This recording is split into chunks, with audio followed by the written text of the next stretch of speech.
I'm really enjoying being able to just breathe fresh air. And happy to see people and have you come calling. My name is Dr. Charles Edward Swan. And I was not born here in Calais, but I do come from a very old family. And in fact, my ancestor was Henry Swan, and Henry Swan came here to America, to the Massachusetts Bay Colony, in 1638, not long after it was founded, actually. And he arrived in Charlestown, Massachusetts, and then moved up to Salem. And then his grandson went on to Groton, Massachusetts, where he lived for some time, and where my father, Francis Swan, was born. He was born in Groton. And before I was born, Francis moved to Winslow, Maine. He was in the mercantile business and actually quite prosperous.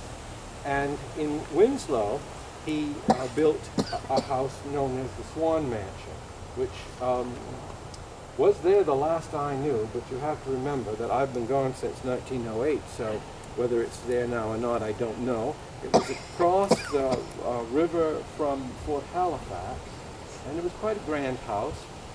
And then I was born there in Winslow in 1822.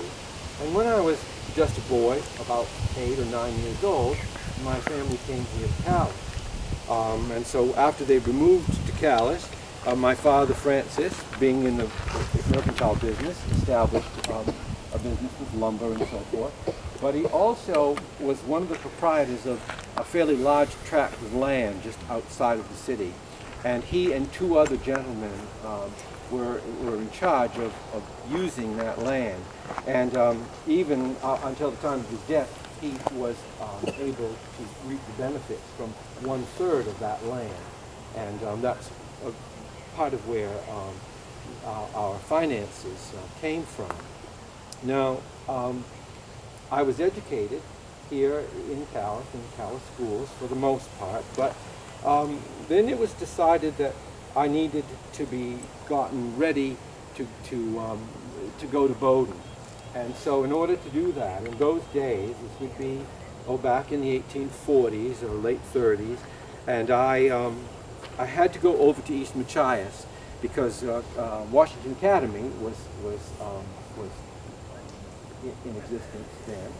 And there was a Dr. Harris, and I studied with Dr. Harris. And Dr. Harris had been in charge of the Divinity School at Yale University, but he was at that time working at Washington Academy, getting young gentlemen like myself ready to go on to a place like Harvard or Yale or Dartmouth or one of those sorts of colleges that were in existence at the time. And so I finished my work there at Washington Academy. And then I began to get ready for medical school. And the first thing that I did was to sort of apprentice with Dr. Holmes. And then from there, I went on to Bowdoin, where I graduated in 1847 with my medical degree. But I did not decide that I'd come right back to Calais and be a doctor. That was not the first thing I did. I procured a job in New York City, and I decided that I would go there and study with Dr. Warren and at New York City Hospital. And so I went on what was then a rather long and arduous trip to get to New York. The railroads hadn't even come this far. You know, it was quite a long time before the railroads came here after that time. But I arrived in Boston, and I just happened to be present at a demonstration of the administration of ether. And this was a very, very new thing at that particular time. And so I, being quite confident in my own abilities, thought that I really watched quite closely and thought that I certainly knew all about being able to administer ether. And so shortly after, I arrived in New York City, and when I arrived at New York City Hospital, I I discovered that Dr. Warren was about to perform an operation, and no one in New York City had ever administered ether before. It had not been done in New York City. And I quite confidently spoke up and said that I had been present. And Dr. Warren had said that, he wished there was someone who could help this patient, that if they knew how to administer ether, and they did have ether, they just didn't know what to do with it.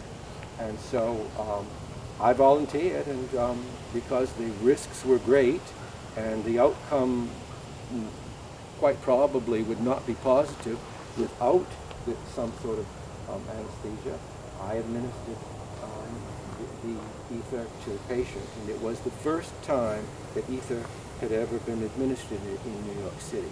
I was the person who did that.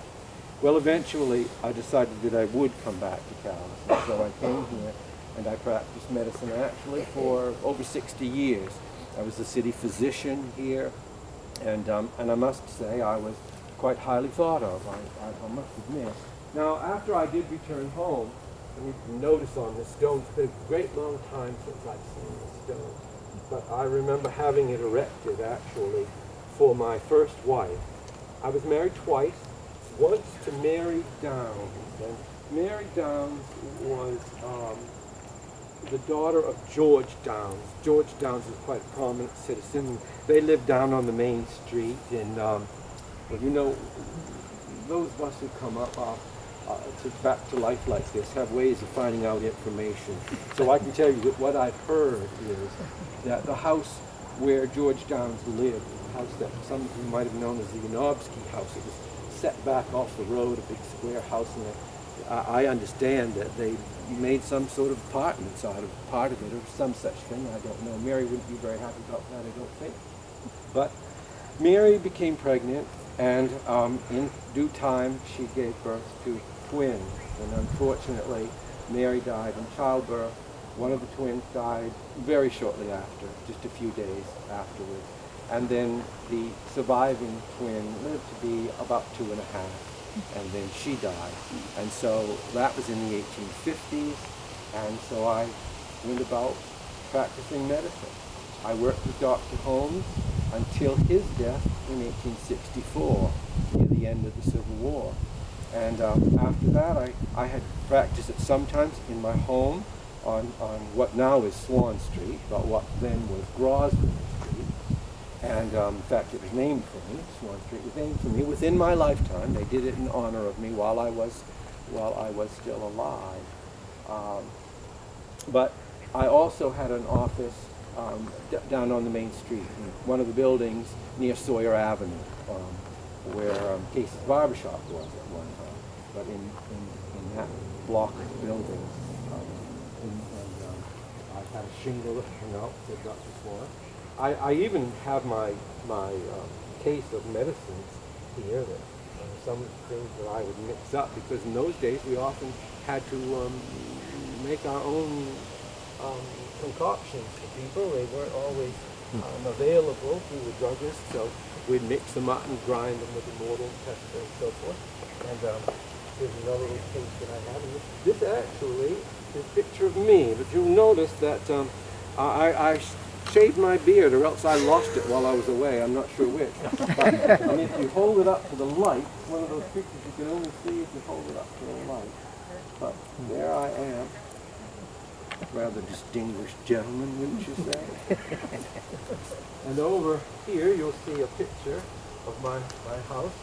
It's the house that my father built. My father, Francis Swan, built this house, about 1834, I guess. He was rotten at this point. And it was quite a grand house. It had quite a large piece of land, and people would take carriage rides along the main street, and they could look up Grosvenor Street and see it sitting up on a little mound at the end of the street.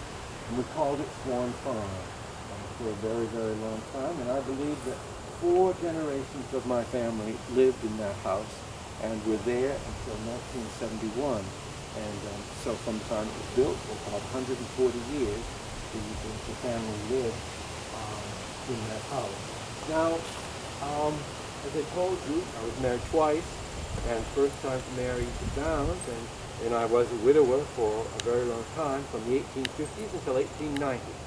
At that time, I became acquainted with a woman actually that I had known, but I just hadn't thought about us getting married, and her name was Minerva Horton. She had been one of the King girls. Gilman King had a shipping business, and she was one of his daughters, and they lived down on Main Street as well. And she had married a man named Thomas Horton, and he had died and left